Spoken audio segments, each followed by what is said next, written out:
There haven't been any stunning buzzer beaters yet, but the first round of the men's NCAA tournament provided everything from some upsets to top seeds flexing their muscles en route to the second round.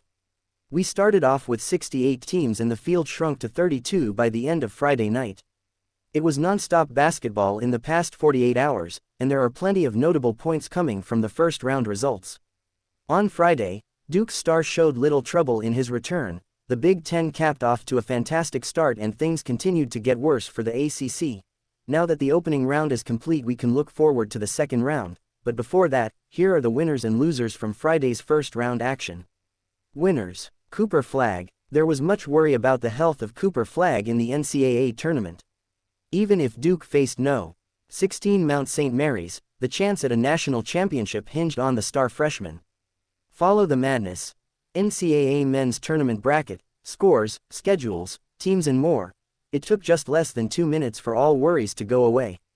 Flagg absorbed contact for a bucket in the foul, looking like the same person who could win the National Player of the Year. He didn't appear to have any problems in the 22 minutes he played as he caused havoc on both sides of the court near the rim. He finished with 14 points, a team-high 7 rebounds, 4 assists and 2 blocks. The competition will get tougher for Duke with Baylor up next in the second round, but Flagg's NCAA tournament debut should erase any doubt of him being limited and keep the Blue Devils a heavy title favorite. Colorado State. 2 weeks ago, Colorado State wasn't even considered for the NCAA tournament. Flash forward to Friday and the Rams are into the round of 32 and their hot streak continues. A strong second half and a career day from sophomore guard Keon Evans propelled 12th-seeded Colorado State past no. 5 Memphis. The momentum keeps rolling for Colorado State as it's now won 11 in a row. The Rams needed every single one of them to make the big dance, and Colorado State has proven how a strong conference tournament can translate into March Madness success. It is now in the second round for the first time since 2013 and, with how good the offense has been, the Rams have a chance of making the Sweet 16 for the first time since 1969. Big Ten's perfect start. The Big Ten couldn't have had a better start, as all 8 of its teams have moved on to the second round. Michigan had to fend off a potential upset bid by UC San Diego, but better-seeded teams such as Purdue and Wisconsin didn't have much trouble against double-digit seeded teams on Thursday. Plus, UCLA dominated Utah State in a 25-point victory. Maryland kept the streak alive on Friday as it cruised to a victory against Grand Canyon. Illinois, Michigan State and Oregon all did the same with large victories. What's even more impressive was it's mostly been dominance. The average margin of victory for the Big Ten schools was 19.8, showcasing the strength it had.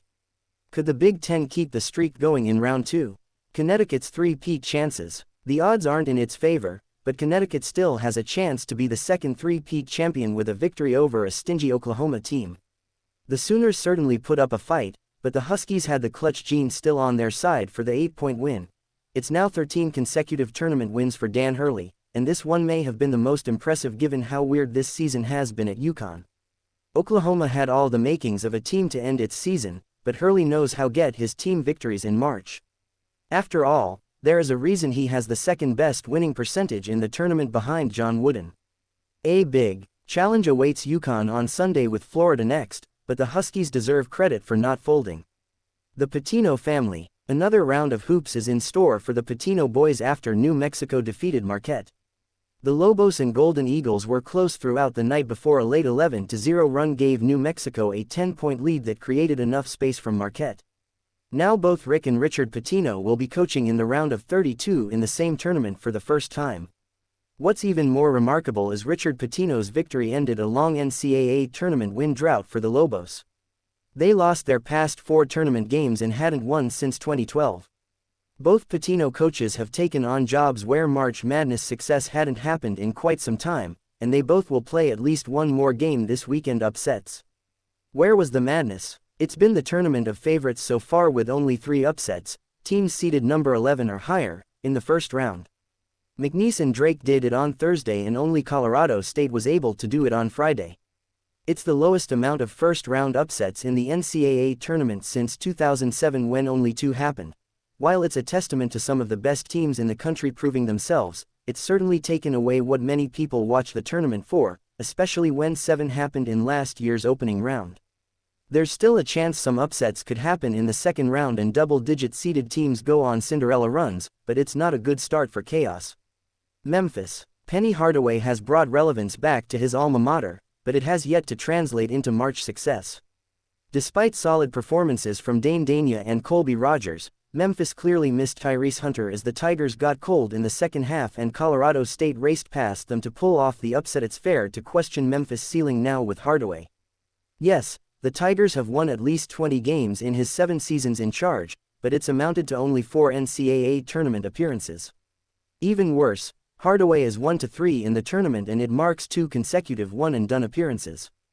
This loss may be the worst yet given the number 5 seed was Memphis' best spot since it was a number 2 seed in 2009. The Tigers had their best chance at finally making the Sweet 16 again for the first time since 2009, but it ends in an early exit. Memphis might just be a true mid-major that can't show out when the lights shine bright. It's fair to question Memphis' ceiling now with Hardaway. Yes, the Tigers have won at least 20 games in his 7 seasons in charge, but it's amounted to only 4 NCAA tournament appearances. Even worse, Hardaway is 1-3 in the tournament and it marks 2 consecutive one-and-done appearances. This loss may be the worst yet given the number 5 seed was Memphis' best spot since it was a number 2 seed in 2009. The Tigers had their best chance at finally making the Sweet 16 again for the first time since 2009, but it ends in an early exit. Memphis might just be a true mid-major that can't show out when the lights shine bright. North Carolina adds to ACC's rough showing. It followed the typical North Carolina script. Against Mississippi, the 11th-seeded Tar Heels fell way behind in the first half, made a furious comeback attempt to make it close in the final minutes, but they couldn't do enough at the end for a narrow loss. North Carolina lost to the Rebels 71-64, nearly pulling off the second major upset of the day. There was plenty of debate about North Carolina's inclusion into the field, but its elimination from the tournament means 3 of the 4 ACC teams are done after 2 days. Duke is the lone remaining team and it very well could save the conference by winning the national championship, but it won't. Erase the fact it's been a season to forget in the Atlantic Coast Conference. Sex mediocre first round. First off, the top heavyweights of the SEC remain national championship contenders. Auburn, Florida, Alabama and Tennessee all had little trouble in their first games and will be tough to beat. There's still a very good chance the national champion is from the SEC, but Greg Sankey sure wishes more of his teams were in considering it now has the same amount as the Big Ten, which didn't have any team lose.